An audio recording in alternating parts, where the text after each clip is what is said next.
bercanda dan mendoakan, tapi di atas segalanya yang sanggup melakukan mujizat hanya Tuhan saja.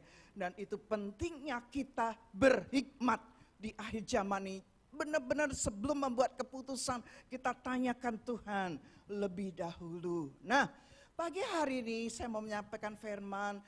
Suatu hari Yesus itu menegur orang-orang Saduki ya, dan orang Farisi, ahli Taurat. Nah, kemudian ada salah satu ahli Taurat bertanya gini, "Guru, apa hukum yang utama dan terutama?" Kan begitu. Karena di hukum 10 hukum Allah, hukum Taurat berbeda dengan apa? Bukan berbeda. Yesus datang untuk melengkapi hukum Taurat, bukan meniadakan, tapi melengkapi hukum Taurat. Dan akhirnya Yesus menjawab begini, jawab Yesus. Yang menjadi tema pagi hari ini adalah sama-sama yuk 1, 2, 3. Kasihlah Tuhan Allahmu dengan segenap hatimu dan dengan segenap jiwamu dan dengan segenap akal budimu. Coba sama kanan kirinya bilang, kasihlah Tuhan Allahmu dengan segenap hatimu dan dengan segenap jiwamu dan dengan segenap akal budimu. Haleluya. Tuhan mengasihi Anda. Waktu kita semua mengerti pengorbanan Yesus, maka kita pun tidak, atau gini, secara tidak langsung respon kita adalah kita pun mengasihi Tuhan. Bukan reaksi, tapi respon kita, jawaban kita adalah untuk kita hidup semakin hari semakin serupa dengan Kristus. Nah yuk, firman ini, tema ini saya ambil, maksudnya gini, contoh pelaku firman ini adalah, saya ambil ada pribadi yang namanya Kaleb. Nah kita baca Bilangan 32 ayat 11 sampai 12. Ibu-ibu yang sedang hamil, kalau engkau tahu keturunan yang akan lahir adalah laki, berikan nama Kaleb. Loh ternyata kecil ya, harusnya lebih besar hurufnya. Oke. Yang buat bukan kami sih ya, yang buat di Indonesia, jadi ini lintas negara ini. Jadi kadang-kadang kalau saya nggak sempat periksa ya, anyway kita ngucap syukur saja, berharap Anda bisa baca, dan kita baca ya Bilangan 32 ayat 11 sampai 12 tadi. Saya ulangi, bagi Anda yang sedang hamil dan tahu keturunannya adalah laki, berikan dia nama Kaleb. Nah, siapa Kaleb? Yuk kita belajar dari pelajaran kita hari ini, firman Tuhan hari ini. Ayat 11, Bilangan 32 ayat 11 dan 12. Bahwasanya orang-orang yang telah berjalan dari Mesir yang berumur 20 tahun ke atas tidak akan melihat negeri yang kujanjikan dengan bersumpah kepada Abraham, Ishak dan Yakub. Oleh karena mereka tidak mengikut aku dengan sepenuh hatinya.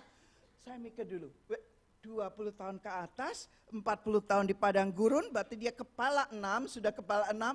Dia sudah hidup di Mesir, mengalami enaknya Mesir, mengalami penderitaan di padang gurun, tapi Allah selalu menolong. Endingnya, akhirnya, kasihan kan, mereka nggak bisa masuk Kanaan. 12. Kasihan deh lu, hati-hati gereja Tuhan, hati-hati jemaat keluarga Rock Sydney yang kami kasihi. Itu sebabnya jangan marah, jangan bosan kalau di WhatsAppin ibu gembala Anda. Jangan bosan kalau dicari bapak gembala Anda. Harusnya Anda bersyukur loh dicari. Seperti Yesus mencari anaknya yang menghilang. Demikian kadang-kadang kami harus mencari Anda yang lama tidak beribadah. Tapi kadang-kadang saya sedih karena nggak dijawab saudara, kan gitu. Karena saya tidak mau, kami sebagai gembala kami tidak mau satupun dari keluarga, satupun dari jemaat Rock Sydney yang akan tertinggal. Kita tidak bisa masuk, kita tidak mengalami penggenapan janji Tuhan karena kita tidak setia mengikut Tuhan. Ayat 12. Ya, ayat 11 terakhir, oleh karena mereka tidak mengikut aku dengan sepenuh hatinya. 12, kecuali Kaleb bin Yefune, orang Kemas, dan Joshua bin Nun, sebab keduanya mengikut Tuhan dengan sepenuh hatinya.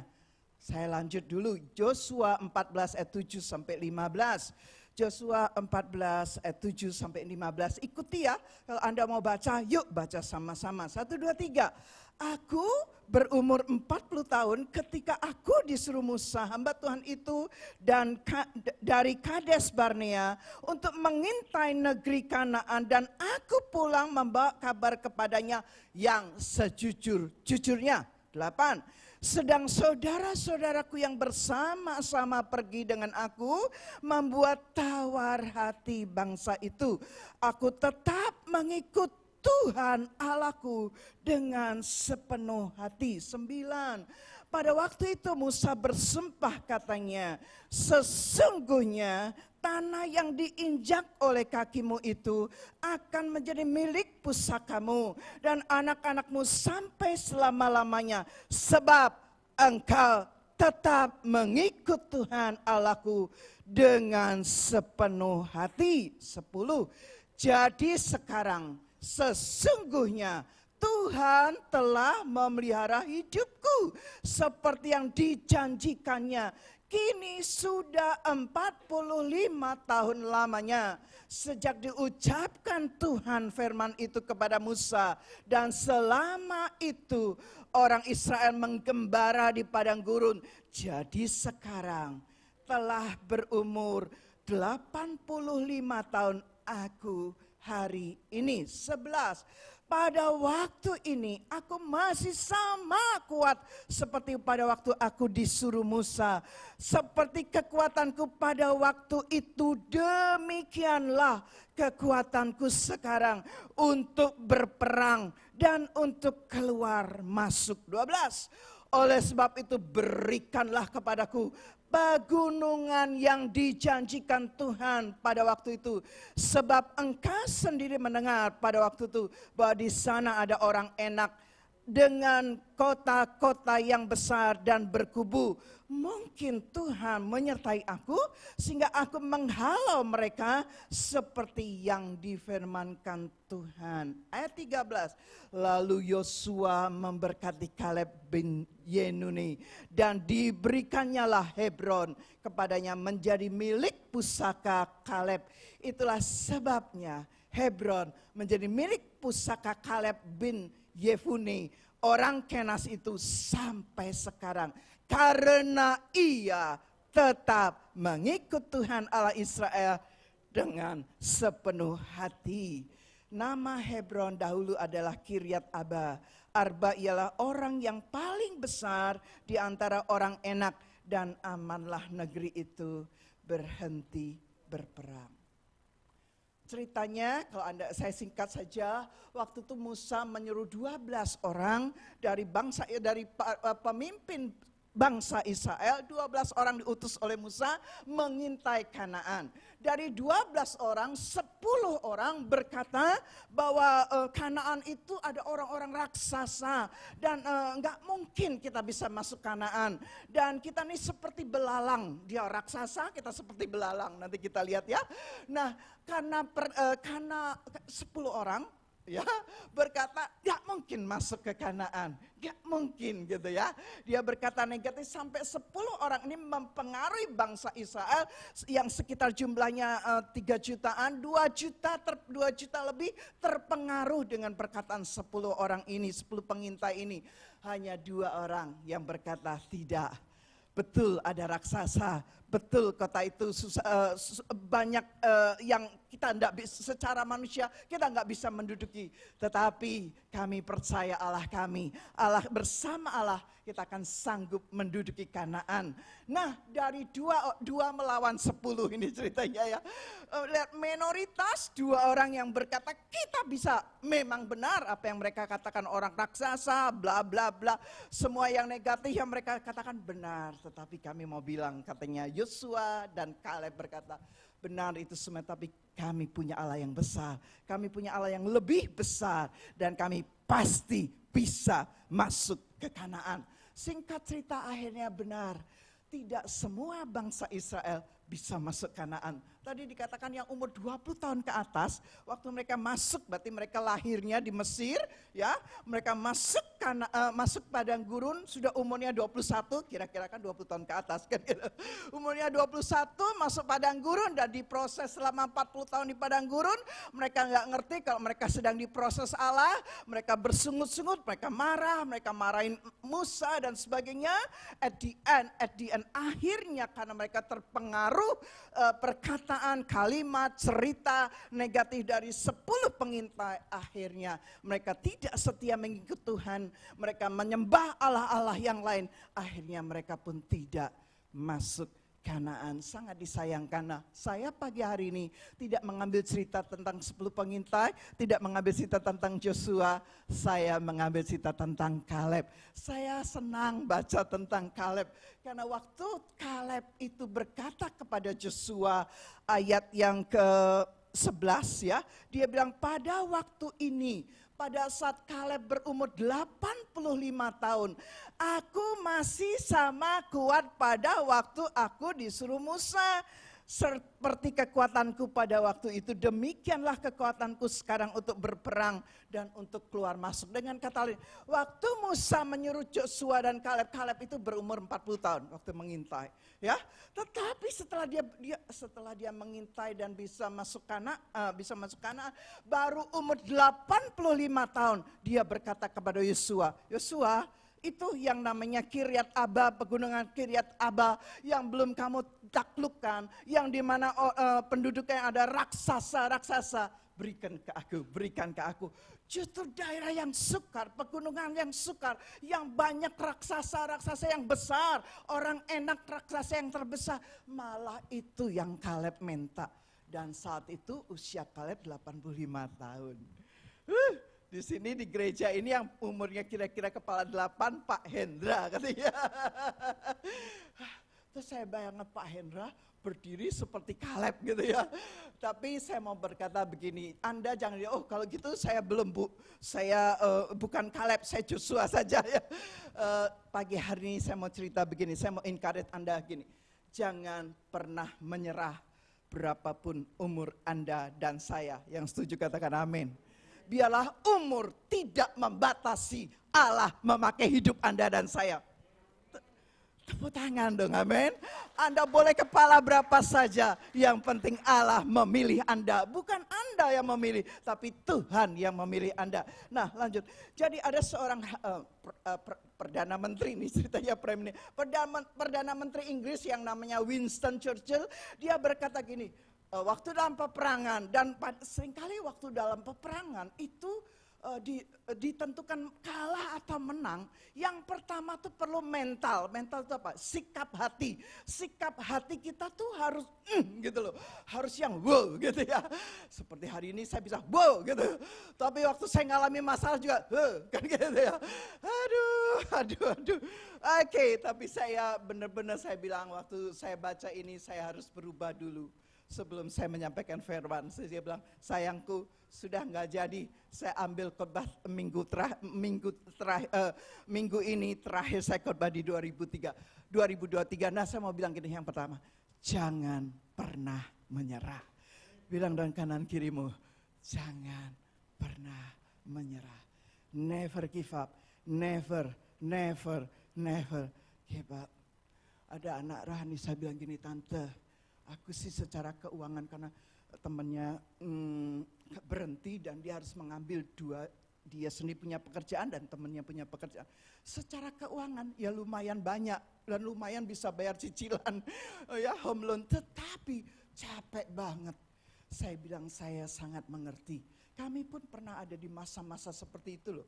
Bahkan sekarang jadi hamba Tuhan kok lebih repot ya, lebih capek. 7 kali 24 jam, tengah malam, mau subuh, tengah malam, tetap kalau ada orang bermasalah kami tidak bisa menghindar. Dan saya tidak bisa bilang, oh tante lagi sedang bermasalah juga. Sorry ya, nggak mungkin gitu ya. Haleluya, paling saya ngomongnya ke suami saya kan gitu. Nah yuk biar tidak berlama-lama. Nah biarlah sikap tidak pernah menyerah ini menjadi gaya hidup anak-anak Tuhan. Haleluya. Tantangan, hambatan memang ada dalam kehidupan kita. Namun kita tidak boleh menyerah. Yang kerja sebagai eksekutif sekarang mengalami problem dalam mencicil home loan-nya. Kalau dipakai investasi sekarang secara keuangan investasi pun nggak cocok gitu ya. Bunga terlalu tinggi, rentnya rent naik juga ya kan gitu. Tapi masih belum bisa menutupi. Anyway, di mana itu bagi yang kerja, yang utang punya home loan. Tapi yang bisnis juga susah. Apalagi yang kerja, yang bisnis, yang rumah tangga juga kadang-kadang ada aja badai. Sampai ya itu yang saya bilang, kok bisa ya?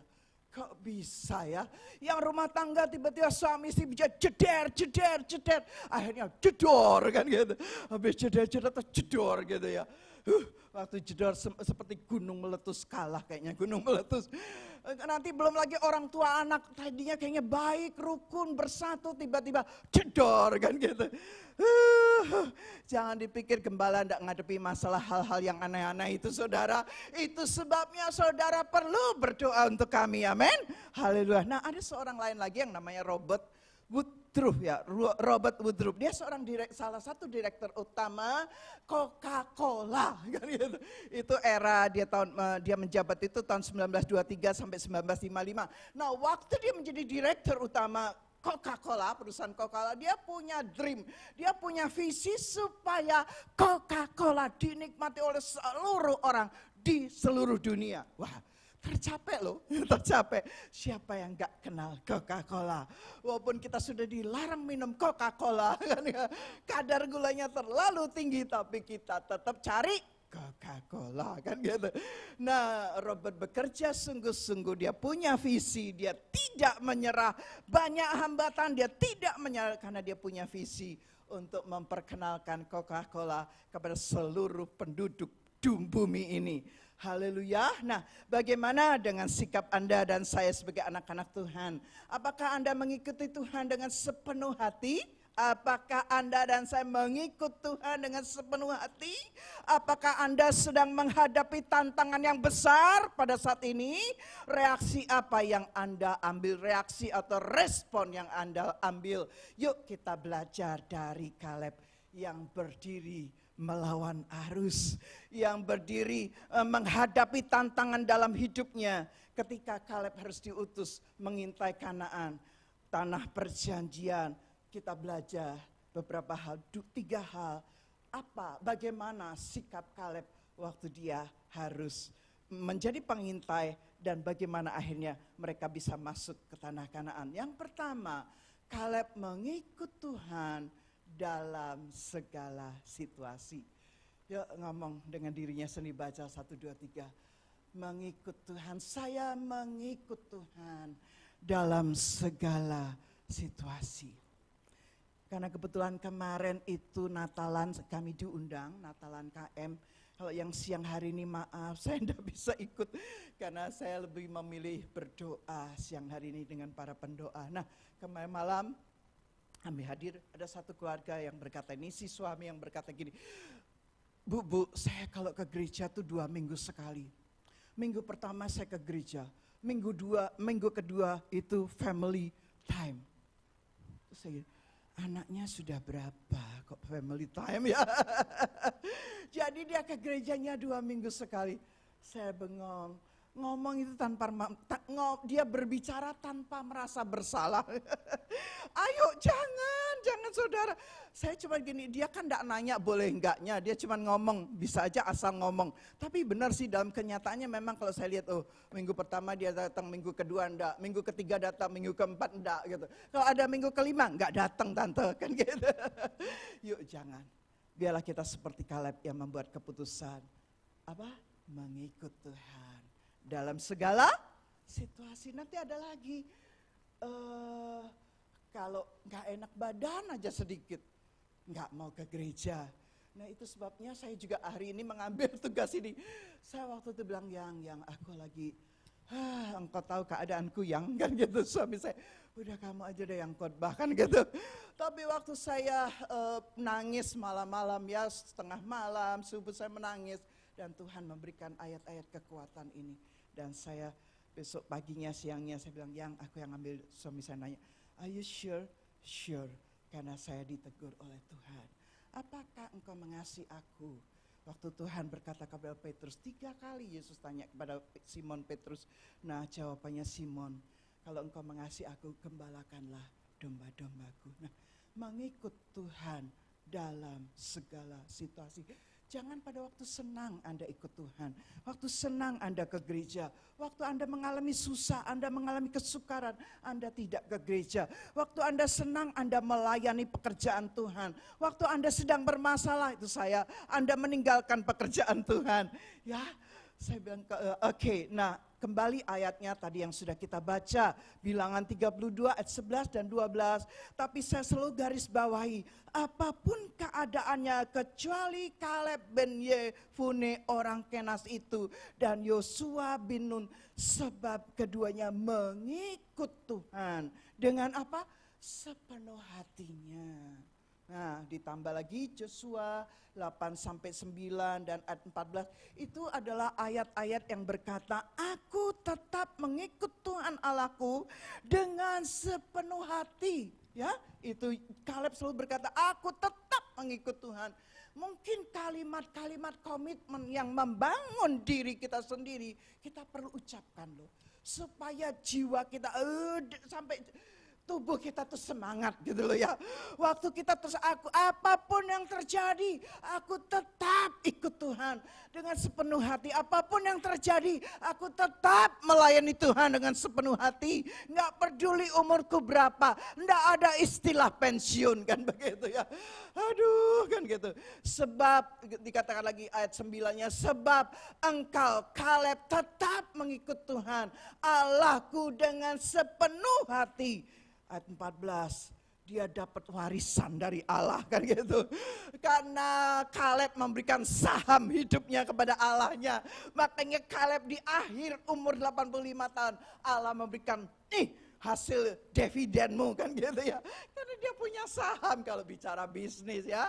Ini hasil dividenmu. Itulah sebabnya Hebron menjadi milik pusaka Kaleb bin Yefune orang Kenas itu. Sampai sekarang ini. Karena Kaleb tetap mengikut Tuhan Allah Israel dengan sepenuh hati. Saya ulangi, Anda perlu ngomong kalimat-kalimat yang membangun. Supaya Anda nih, roh itu menyala ya, yang sering kali kita bertentangan itu dengan daging, manusia daging kita. Sehingga roh kita tuh pengen datang ke gereja nggak terlambat, pengen datang ke gereja lebih awal. Seperti kalau ke kantor, masuk kantor jam 9, karena dia seorang eksekutif yang bertanggung jawab, jam 8 sudah ada di kantor. Itu bagus. Direktur utama akan lihat, oh sebentar lagi kamu akan tak promosikan. Ya tuh ke kantor jam 9, dia jam 8 sudah datang. Alangkah indahnya kalau gereja ini mulai jam 10, jam 9 Anda sudah datang. Bapak Ibu belum datang jam 9. Ya bagus Anda lebih datang lebih awal, amin. Haleluya. Sekolah minggu, sekolah minggu mulai jam 10, guru-guru datang jam 9 kan gitu. Bukannya datang 10.30, enggak ada itu. Ya kan begitu, ayo kita encourage diri kita sendiri. Saya tahu kok daging ini lemah kan gitu ya. Daging ini maunya kok bisa tidur lagi kan gitu. Aduh, kadang-kadang saya nego, Tuhan saya baru tidur 2 jam loh Tuhan hitung itu. Tuhan saya baru tidur 3 jam loh Tuhan, kok sudah bangun gitu ya. Kata Tuhan mau tidur berapa, yang penting kamu tetap mengikut Tuhan dengan setia, amin. Haleluya. Nah, ada arti nama Kaleb nih bagus banget. Arti nama Kaleb yang pertama itu apa? Anjing. Aduh. Terus Anda, kok nama Kaleb artinya anjing? Kalau enggak jadi deh, anak saya kasih nama Kaleb artinya anjing. Tunggu, anjing itu adalah sifatnya memiliki sifat setia. Jadi arti nama Kaleb adalah orang yang setia. Haleluya. Arti nama Kaleb adalah orang yang setia. Yang kedua, arti nama Kaleb adalah gagah berani. Bergerak dengan kecepatan dan kekuatan yang besar. Sekarang jadian pakai nama Kaleb. Haleluya. Nah, saya memberikan sebuah cerita yang nyata. Ada satu ikan, satu jenis ikan yang punya keunikan. Ya, dia itu ikan ini hidupnya itu waktu dia lahir dia hidup tuh di pegunungan. Di pegunungan tuh airnya air tawar. Tapi waktu dia sudah mulai besar, maka ikan ini akan menuju ke laut. Dari pegunungan dia harus turun sampai ke laut. Dia hidupnya di laut setelah dia besar. Dari pegunungan air tawar, dia hidup di laut air asin. Tetapi waktu dia sudah waktunya dia hidup ya, dewasa, semuanya ikannya jadi dewasa. Nah, nama ikannya adalah ikan salmon. Nah, setelah cukup umurnya, waktunya dia mau melahirkan, maka ikan-ikan salmon ini akan kembali ke pegunungan. Nah, waktu dia harus berjalan dari laut menuju pegunungan. Itu banyak tantangan yang dia harus lewati. Dia bisa dimakan oleh beruang laut, dia dimakan oleh apalagi yang membahayakan. Bisa saja dalam perjalanan dari laut ke pegunungan, ikan-ikan salmon itu dimakan oleh beruang laut, dimakan lagi oleh ikan yang buas yang memang ada loh ikan sama-sama ikan saling makan ikan ya, apalagi memang salmon tuh enak ya, ikan salmon yang matang aja katanya yang matang enak, yang mentah lebih enak tante. Nah itu saya enggak tahu rasanya ikan salmon yang mentah enak karena saya enggak suka ya. Tapi kalau salmon kalau pinter yang masak enggak bau amis itu ya, salmon teriyaki kan gitu. Tapi lebih enak katanya salmon sashimi lebih enak. Anyway, saya enggak cerita soal rasa enak enggaknya, tapi waktu dia mau melahirkan dia akan balik ke pegunungan. Tapi dari laut sampai ke pegunungan itu masa-masa yang berbahaya. Tadi bisa mati dimakan beruang laut atau luka-luka ya di mana dia mungkin kebentur karang dan sebagainya, sehingga waktu sampai di pegunungan sekujur tubuh dari ikan salmon itu luka-luka, penuh luka. Sehingga akhirnya setelah ikan salmon ini melahirkan keturunan, enggak lama dia mati, saudara. Dengan kata lain, ikan salmon diciptakan untuk lahir di pegunungan, besar di laut, akhirnya balik ke pegunungan, melahirkan keturunan, endingnya mati, saudara. Aduh, kok kayak Yesus saja ikan salmon ini ya. Yesus dilahirkan tuh akhirnya dia menyerahkan dirinya di kayu salib ya. Nah itu ikan salmon. Dengan cerita ikan salmon ini, saya memberikan sebuah contoh kepada Anda, sebuah encourage bagi Anda.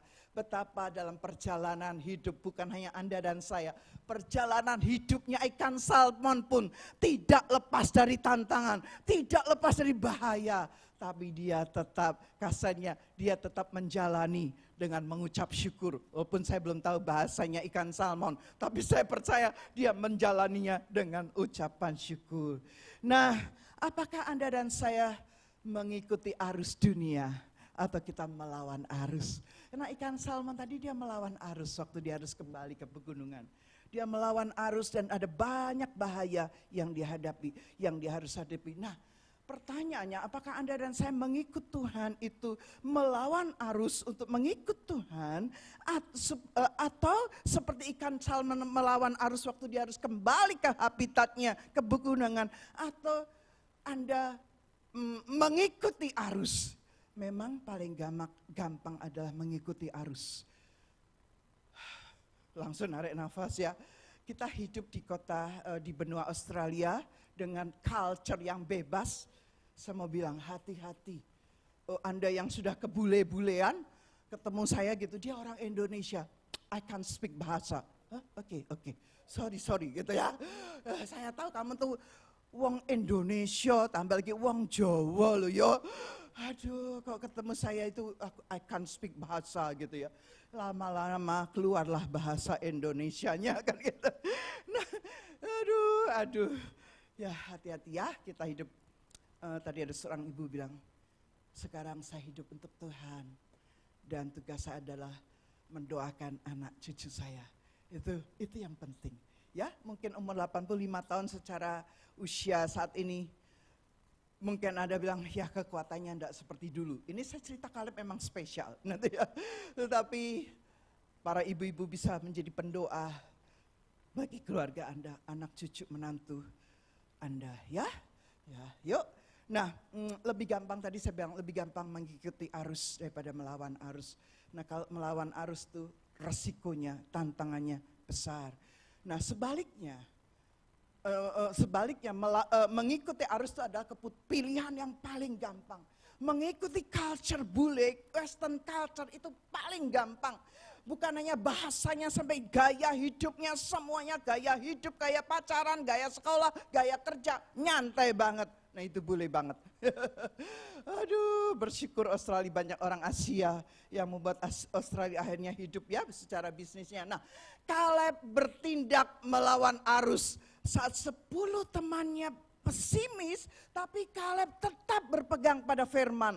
Dia tetap berpegang teguh pada iman dan keteguhan hatinya. Sehingga Caleb berani melawan suara mayoritas orang Israel yang lebih dari 2 juta. Ini berarti Caleb siap menanggung resiko dan mempertaruhkan nyawanya.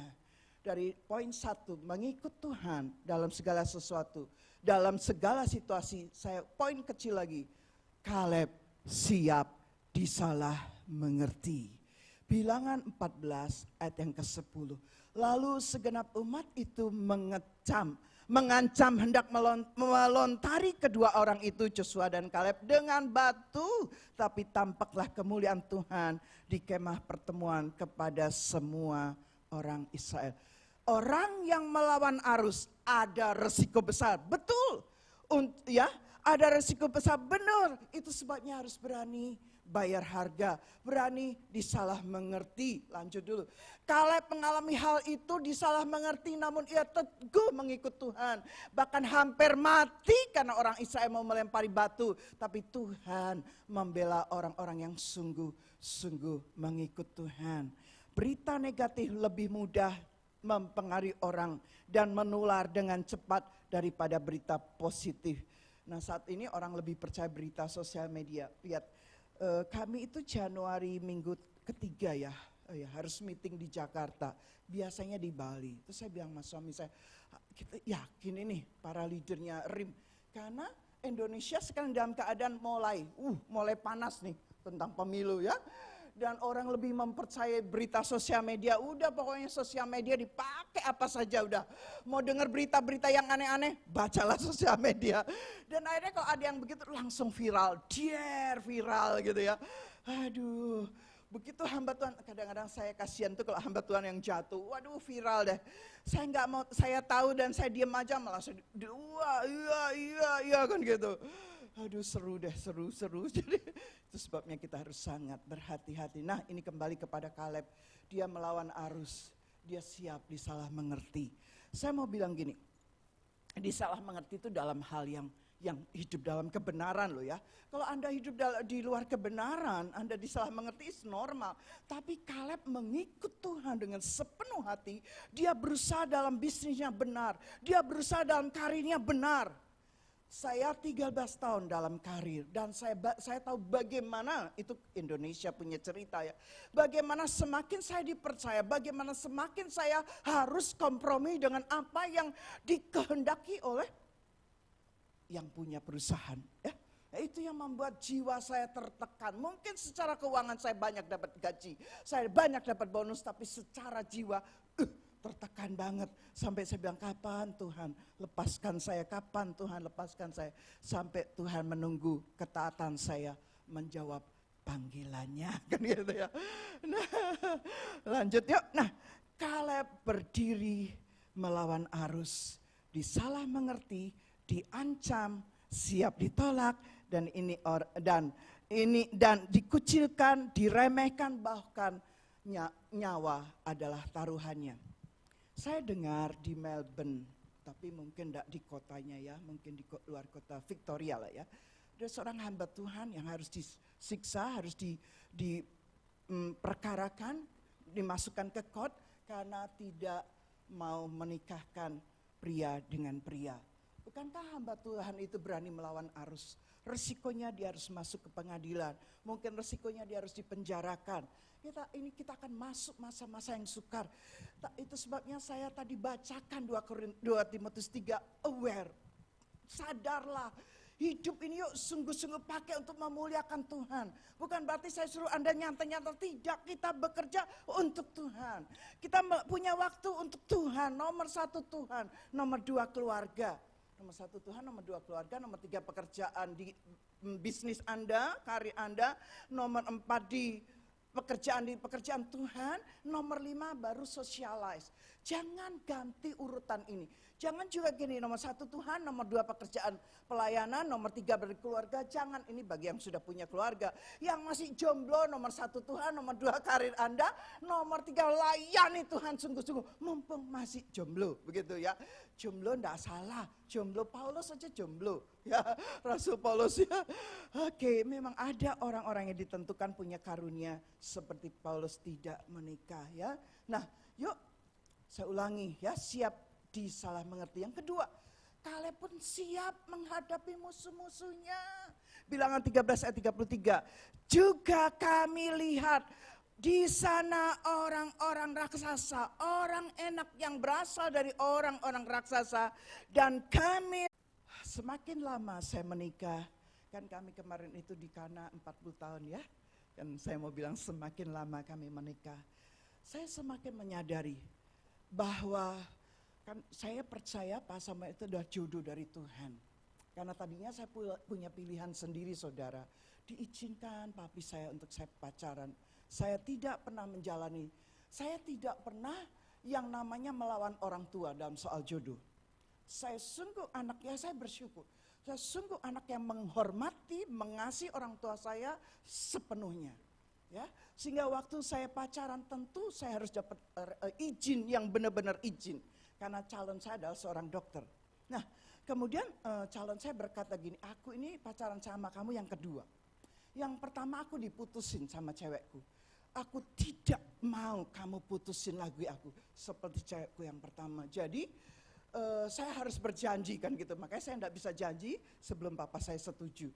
Setelah papa saya setuju, saya cuma bilang oke, papa setuju dan yuk kita mulai berpacaran, saling mengenal kan begitu ya.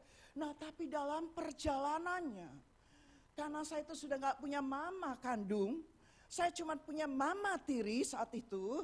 Dan mama kandung saya punya kakak-kakaknya yang punya peranan dalam hidup saya. Tante-tante ya, ya, wa i kan gitu ya, cici mami kandung saya. Nah waktu papa saya ke Surabaya, kan papa saya tinggal di Denpasar, dan wa i saya ngomelin papa saya. Anakmu perempuan tuh cuma satu, suaminya itu dokter. Dokter itu akan tugas di desa 2 tahun saat itu. Impres ya, 2 tahun dan dia pasiennya pasti banyak perempuan, tidak bisa milih laki saja. Nah sangat rawan untuk jatuh dalam dosa. Jadi lebih baik jangan punya suami dokter, jangan pernah punya menantu dokter. Bayangin, dokter kan bagus ya. Saya itu dulu kepengen jadi dokter saudara.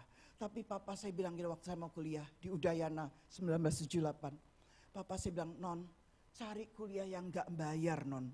Karena papa saya gembala, itu sebabnya saya trauma loh saudara, jadi anak gembala. Papa saya bilang cari kuliah yang gak bayar.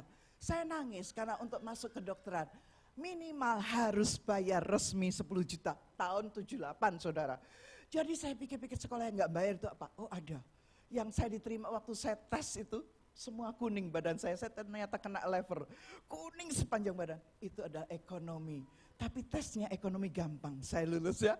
Jadi lihat, saya pengen jadi dokter nggak terjadi. Sekarang ada seorang cowok yang mendekati saya dan dia calon dokter dan nanti kita graduationnya sama-sama. Dia graduate dokter, saya graduate sarjana ekonomi kan begitu toh ya. Wah pacarannya sudah saya jaga amat sangat kudus. Karena kalau dokter, calon dokter tuh tahu yang aneh-aneh saudara. Jadi tembok saya lebih tebal kan gitu. Tiba-tiba di tengah jalan hanya karena papi terpengaruh oleh kakak-kakak mami kandung saya pulang. Papi bilang, non kalau papa berubah, papa suruh kamu putus. Kamu mau enggak? Rela enggak? Padahal papa sudah setuju. Tentunya air mata yang saya, apapun keputusan papa, saya akan ikuti. Nah yang enggak bisa menerima keputusan papa saya siapa? Pacar saya saudara. Karena saya sudah sempat, kan dia bilang jangan sampai kamu memutuskan saya lagi loh. Saya sudah diputusin sama cewek saya. Yang kedua saya berharap kita sampai menikah. Makanya harus jaga kekudusan benar-benar. Jaga kekudusan benar-benar. Ternyata saya yang mengingkari janji tersebut. Dengan air mata, dia pun air mata. Tapi saya bersyukur Tuhan memberikan saya kemenangan sejak saya muda. Orang yang sungguh-sungguh menghormati orang tuanya. Orang anak yang sungguh-sungguh mentaati orang tuanya dalam segala hal. Saya boleh bela diri, bukannya papa sudah setuju, bukannya ini suami ini menggenapi cita-cita saya menjadi seorang dokter. Sekarang kalau saya menikah dengan dia saya budok kan gitu. Bukan bulldog tapi budok ya. Ibu dokter. Tapi sudah dengan segala, tapi saya jawabannya saya kepada papa saya yang keluar dari mulut saya beda. Oke, Pak. Saya rela. Saya lepaskan untuk aku mengenal Tuhan lebih sungguh, amin. Kalau saya menikah dengan dia, gelar saya adalah budok. Bisa ditambah L, bulldog, kan gitu. Anjing yang serem. Tapi karena saya menikah dengan pilihan Tuhan, hari ini saya menjadi bugem, ibu gembala. Amin, tepuk tangan bagi Allah kita yang luar biasa. Bukan dugem loh ya, dugem itu dunia gelap. Saya bugem, kan gitu. Haleluya. Nah, saya melawan arus saat itu, tetapi waktu kita benar-benar berdiri teguh dalam kebenaran firman. Jadi bagi Anda-Anda yang punya anak nih, pertama saya arahkan ya, jangan secepat-cepat anaknya punya pacar. Di zaman sekarang apalagi, apalagi kalau anaknya laki. Suatu hari anak saya perempuan bilang, Mami tuh kayaknya punya anak laki lebih susah daripada punya anak perempuan ya. Lebih susah menjaganya. Apalagi anak saya punya karisma, kan gitu. Makanya Yosi nggak menikah karena maminya galak. Siapa bilang? Maminya pegang firman Tuhan. Kalau bukan dari Tuhan, saya tidak pernah mengizinkan menikah. Ibu-ibu tepuk tangan dong. Ada yang nggak setuju ya? Dari mana Bu? Tahu dari Tuhan apa nggak? Belajar sama Tuhan. Bukan belajar sama saya. Benar loh saudara yang punya anak laki nanti kalau anaknya Edward tuh gede. Enggak ya, sudah besar sekarang anaknya Ferdinand, Joshua Tansil. Ganteng Joshua. Mobilnya apa? Mini Cooper gitu ya. Plat numbernya FBI. Salah itu. Ya, ini hanya memberi contoh. Gimana nggak cewek kleper itu lihat. Udah ganteng, Mini Coopernya dibuat, halo kan gitu. Aduh, mama melengkapi dengan barang-barang mewah. Kalau anak cowok jangan disuruh naik bus saja. Jadi kalau ada cewek cinta tuh murni saudara gitu ya. Wah ini belajar sama saya, kok saya yang jadi ngajarin soal pacaran. Habis kemarin ada anak umur 11 tahun memang cantik dia. Cucu Rahania cantik. Aduh sudah disuratin sama cowok-cowok. Mamanya langsung berdiri kan gitu ya. Siap disalah mengerti. Siap menghadapi musuh-musuhnya. Ya. Nah, dengan keputusannya Kaleb siap menghadapi raksasa, yaitu orang enak. Saya jangan dikasih gelar loh ya. Saya sudah diinterview oleh seorang hamba Tuhan dan saya sudah free kan gitu. Jadi semua gosip, semua apa saya tidak takut, saya merawan arus kan gitu. Haleluya. Ini tentang apa Tante Bu? Ini tentang apa Bu? Tentang apa Bu? Tentang jodoh. Dalam kehidupan ini gini, ada orang yang pesimis, ada orang yang optimis. Orang pesimis itu selalu lihatnya negatif aja. Selalu melihat segala hal itu kesulitannya yang dibesarin. Nanti kalau anakku tidak tak setuju menikah dengan pilihannya, kemudian terus dia mau menikah sama siapa? Negatif aja. Tuhan bisa mengadakan domba di puncak gunung. Dari mana? Tidak mungkin domba itu naik ke puncak gunung. Allah Jehovah Jireh yang menyediakan domba bagi Abraham. Sehingga Abraham tidak perlu mempersembahkan Ishak.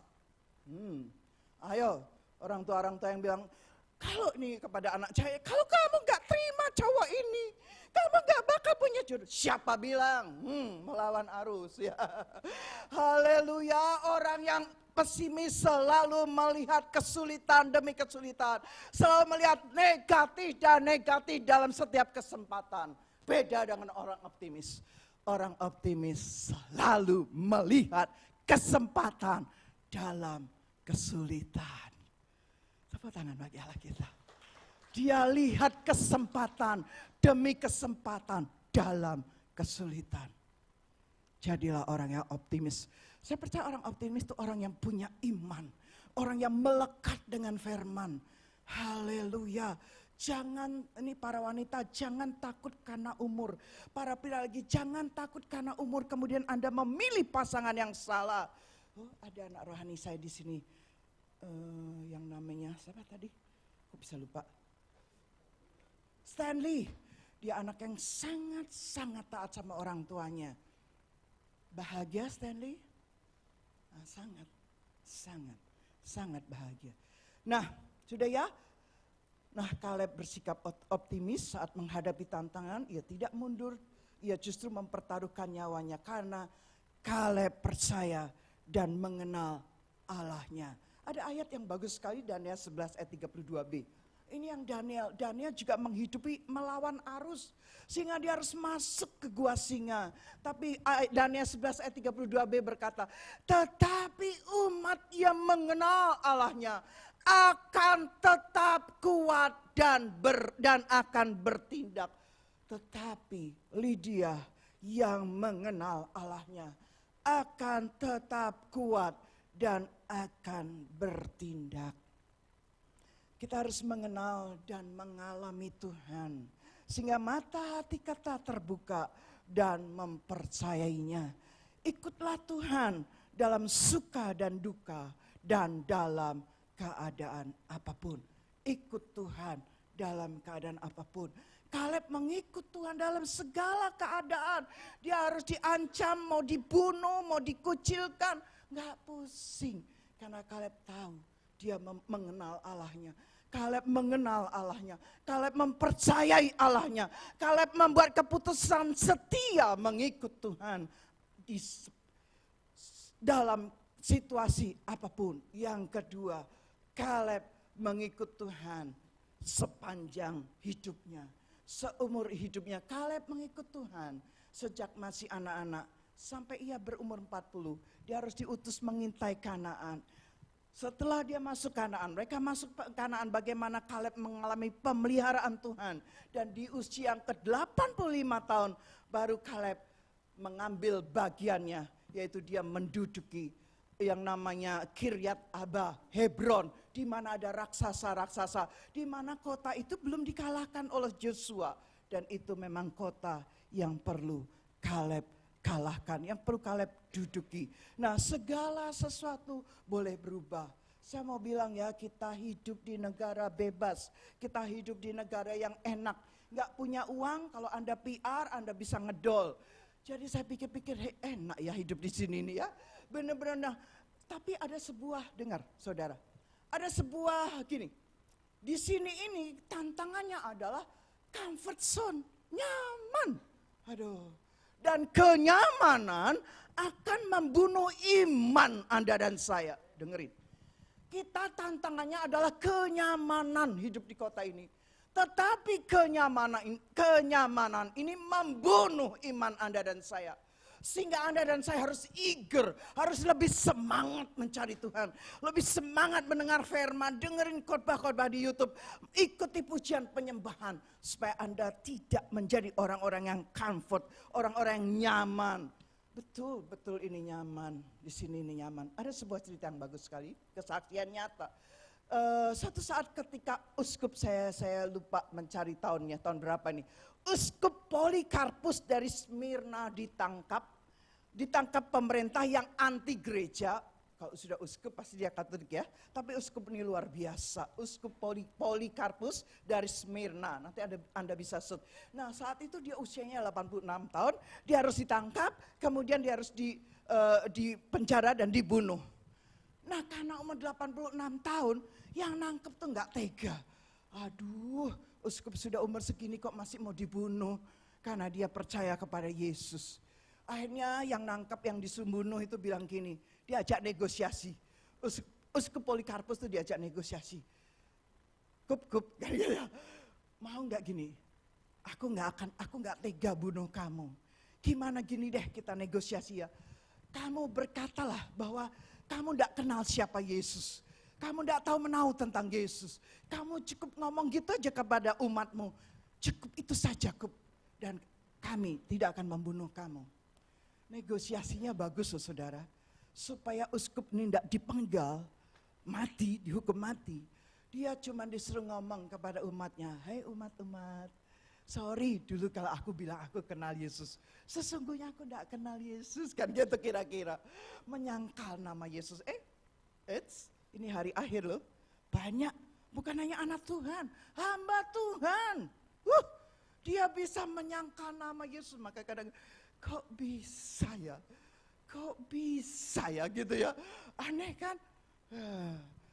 Tapi dengar jawaban Polikarpus, 86 tahun aku dipelihara oleh seorang yang namanya Yesus.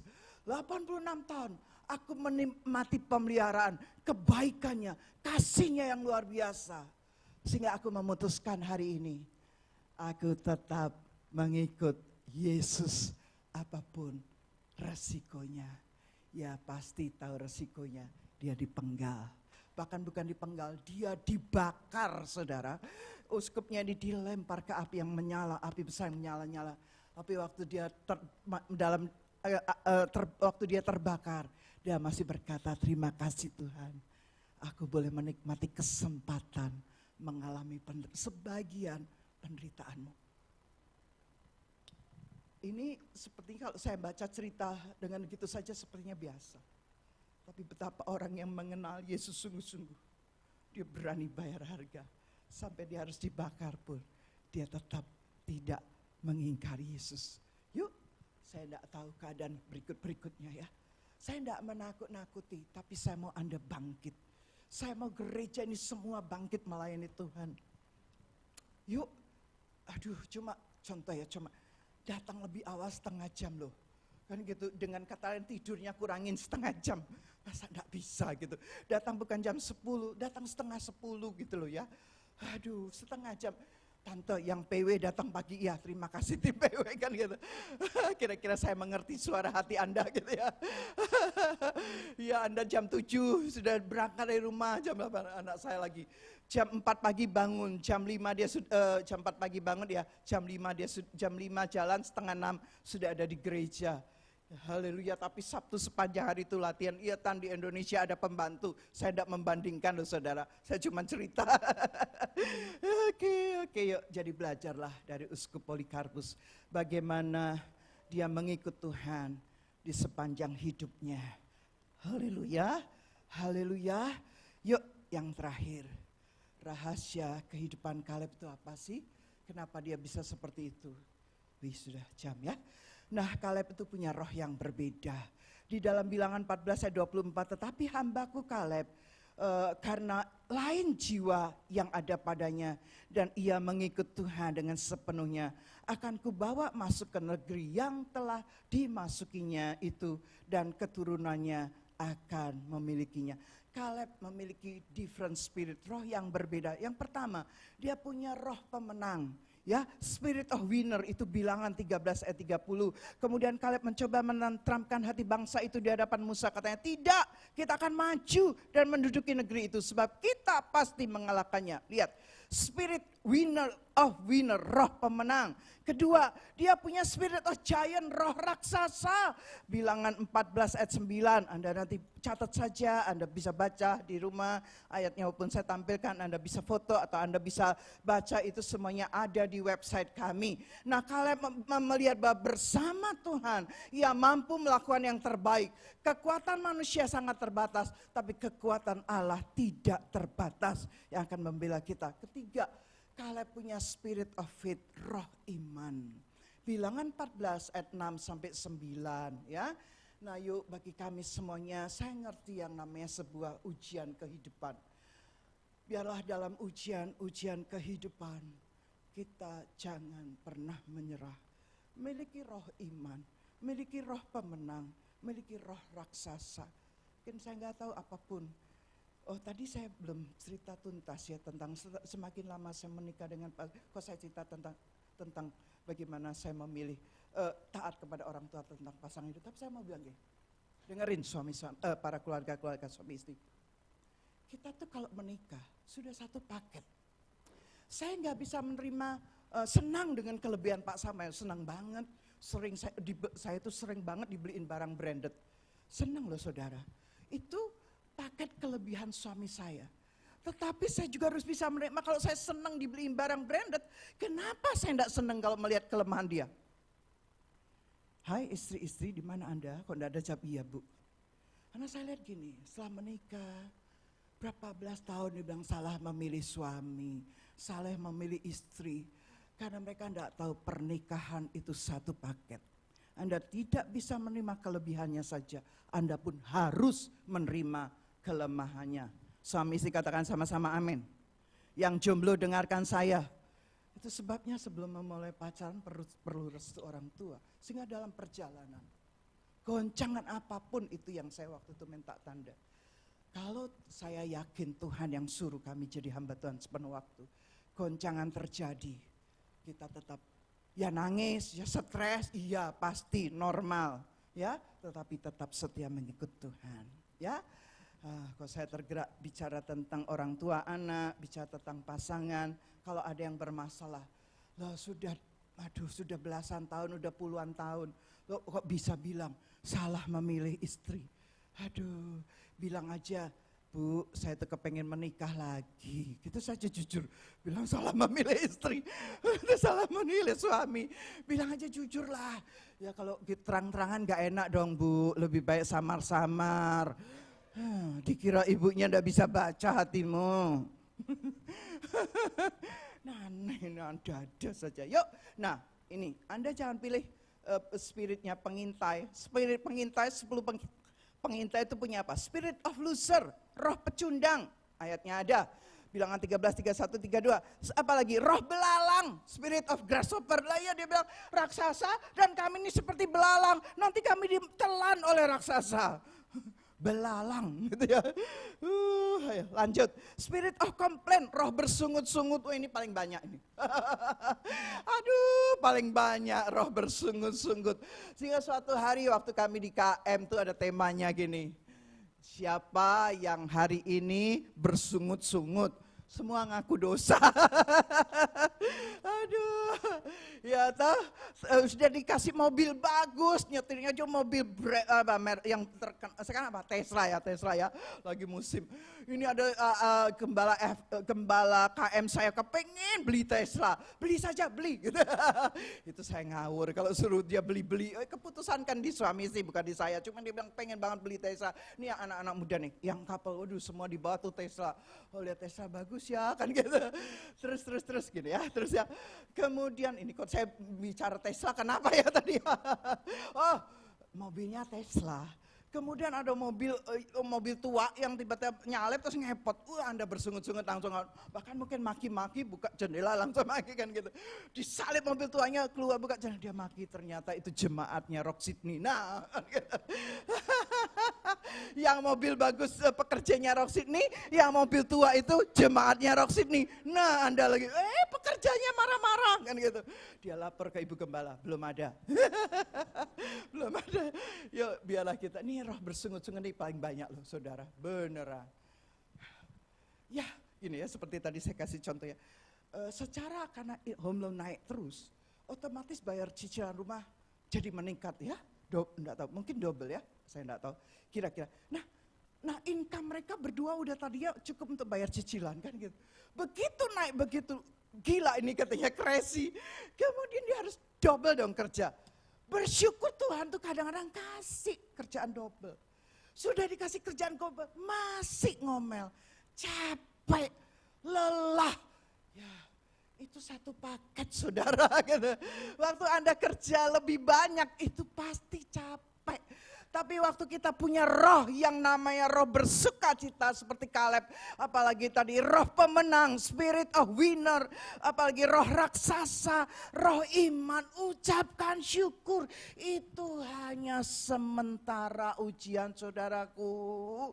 Kami dulu saya malah pernah bilangkan saya kerja 3 loh saudara, punya pekerjaan tetap, punya kerjaan sampingan jadi marketing buku, punya kerjaan terakhir malam-malam masih kerja lagi apa? Audit pembukuan teman saya.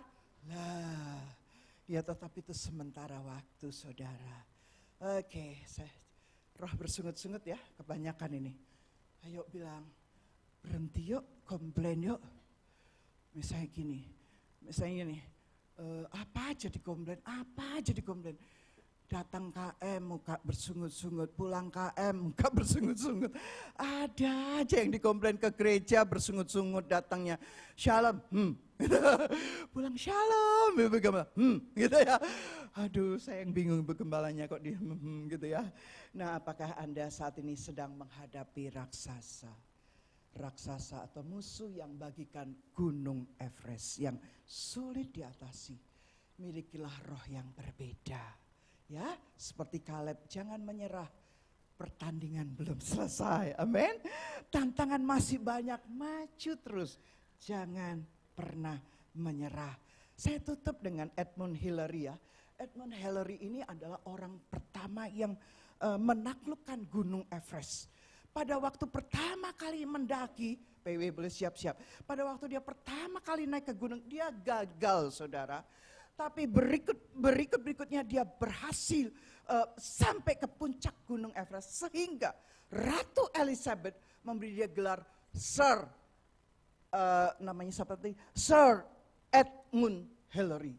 Mungkin nama Edmund diambil dari sini ya. Yang penakluk gunung Everest ya.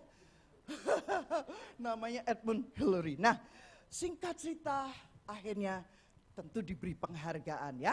Nah, waktu diberi penghargaan oleh Ratu Elizabeth yang hadir tentu banyak banget, dan di belakang dari berdirinya Edmund itu adalah gambar gunung Everest yang begitu tinggi. Waktu penghargaan diberikan dan semua yang hadir berdiri tepuk tangan. Kemudian Edmund berkata kepada semua yang hadir dan tentu didengar oleh Ratu Elizabeth. Dia berkata gini, gunung Everest pernah menaklukkan saya satu kali, ternyata satu kali. Tetapi gunung Everest bisa mengalahkan saya kedua, ketiga, dan seterusnya. Namun saya akan kembali dan kembali lagi mendaki gunung Everest. Karena saya tahu saya akan menjadi pemenang. Karena gunung itu tidak dapat menjadi besar. Tetapi iman saya jadi besar. Semakin mengenal Tuhan, semakin iman saya bertumbuh. Dan akhirnya saya bisa menaklukkan gunung Everest. Statementnya bagus, gunung itu tidak dapat menjadi besar. Tetapi iman dari Edmund dapat menjadi besar. Haleluya, sikap yang luar biasa berbeda dengan kita pada umumnya. Saat menghadapi gunung kehidupan, kita seringkali putus asa. Padahal dalam hidup ini kita lebih banyak belajar dari kegagalan daripada keberhasilan, betul? Keberhasilan memang dapat memuaskan dan penting mendorong kita maju. Namun kegagalan adalah guru terbesar dalam hidup kita. Karena dalam setiap kegagalan, ada peluang untuk belajar bertumbuh menjadi lebih kuat dan menjadi lebih baik. Dan saya tutup kembali dengan ayat Matius 22:37. Jawab Yesus kepadanya, kasihlah Tuhan Allahmu dengan segenap hatimu dan dengan segenap jiwamu dan dengan segenap akal budimu. Kita tutup mata. Tuhan, hamba sudah menyampaikan. Mungkin firman ini kelamaan Tuhan, tetapi biar kami menangkap apa yang Kau taruh dalam hati kami. Hamba percaya ada satu kalimat, ada satu ayat, ada satu statement yang Kau taruh dalam hati kami Tuhan. Termasuk dalam hati hamba.